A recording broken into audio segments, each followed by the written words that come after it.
Release भाई सब गाना के आप लोग आशीर्वाद प्यार इतना देनी जाए। काल एगो बहुत तगड़ा गाना रिलीज हो रहा बा। हाँ तो दोस्तों आप लोग को बता दूं कि भोजपुरी इंडस्ट्री के ट्रेंडिंग स्टार कहे जाने वाले खेसारी यादव के राइटर अखिलेश कश्यप ने एक ऐसा गाना लिखे हैं कि पल ही भविष्यवाणी कर रहे हैं कि इतना मिलियन गाना जाएगा। देखिए 100 मिलियन प्लस जाने के लिए बात कर रहे हैं अखिलेश कश्यप। आप लोग देख सकते हैं, खुलेआम बोल रहे हैं कि इस गाना ने रिकॉर्ड तोड़ेगा। मैं बता रहा हूँ कल रिलीज होने वाला है गाना। देखिए कैसे बता रहे हैं अखिलेश कश्यप ने, खुलेआम बता रहे हैं कि बहुत ही अच्छा सॉन्ग है।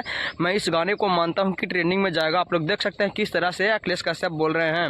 हाँ तो दोस्तों ये गाना है किसी और का नहीं, भोजपुरी इंडस्ट्री को किंग कहे जाने वाले यानी भोजपुरी इंडस्ट्री के ट्रेंडिंग स्टार खेसारी यादव का गाना है। हाँ तो ये गाना बहुत ही बवाल सॉन्ग है, कल रिलीज होने वाला है। आप लोग देख सकते हैं।